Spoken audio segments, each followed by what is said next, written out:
Taarifa tuliweza kupokea ni kutoka kwa nukuu ya Rais Wolfgang Pisa ambaye ni rais wa Baraza la Maaskofu wa Tanzania, ama unaweza ukaita TEC. Sasa ni yote ni kutokana pia na kile kilichoweza kujitokeza kwa siku ya 30 kuamkia siku ya tarehe 1 Mei, ambapo kulikuwa na shambulio kwa Padri Charles Kitima, ambaye nafikiri kulikuwa na swala kubwa sana liliweza kujadiliwa katika viongozi hawa wa dini kwa kile kilichoweza kujitokeza kwa Charles Kitima, ambaye bila shaka nafikiri kila mmoja alionyesha kabisa ni swala ambalo hajapendezewa nalo. Sasa imekuwa ni issue ambayo kwa rais wa Baraza la Maaskofu Wolfgang Pisa, baada ya kukosoa na kuzungumza kile ambacho jeshi la polisi liliweza kuzungumza, na huku akiweza kuambia kwamba taarifa waliweza kuitoa ni taarifa ya uongo na ni taarifa ambayo haikuwa ya kweli na taarifa sahihi,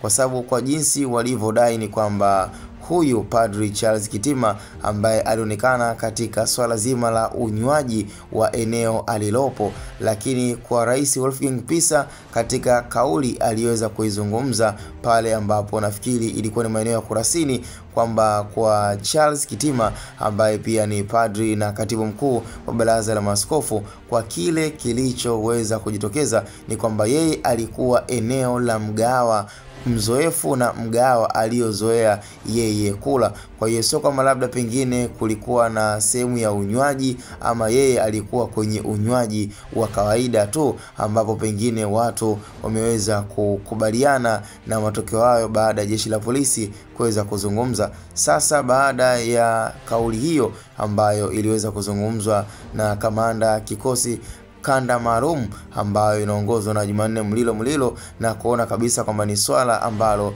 lilikuwa liko wazi na lilikuwa tayari limeshawekwa kama exclusive news ama taarifa ambayo ilikuwa imetoka ndani ya jeshi la polisi, lakini kwa taarifa ambayo wameonekana kupinga vikali na kuona kwamba ni taarifa ya kupotoka na ni taarifa ambayo sio sahihi na sio taarifa ya kweli. Kwa hiyo ni swala ambalo nafikiri kwa upande wa Baraza la Maaskofu na hata pia kwa waraka wao ambao waliweza kuomba na kuzungumza baada ya kitendo ambacho wameshaanza kuona kwamba pengine labda ni swala ambalo linawahusu wao kuingilia masuala ya kisiasa, ambalo bila shaka nafikiri ni issue ambayo ilionekana kuweza kupingwa vikali na viongozi tofauti wakidai na wakiomba na wakitoa tamko kwamba si vyema na si sahihi kwa viongozi wa dini kujihusisha ama kuinteract ama kuinterconnect masuala ya dini na masuala ya kisiasa. Cha msingi tukutane kwenye comment, lakini taarifa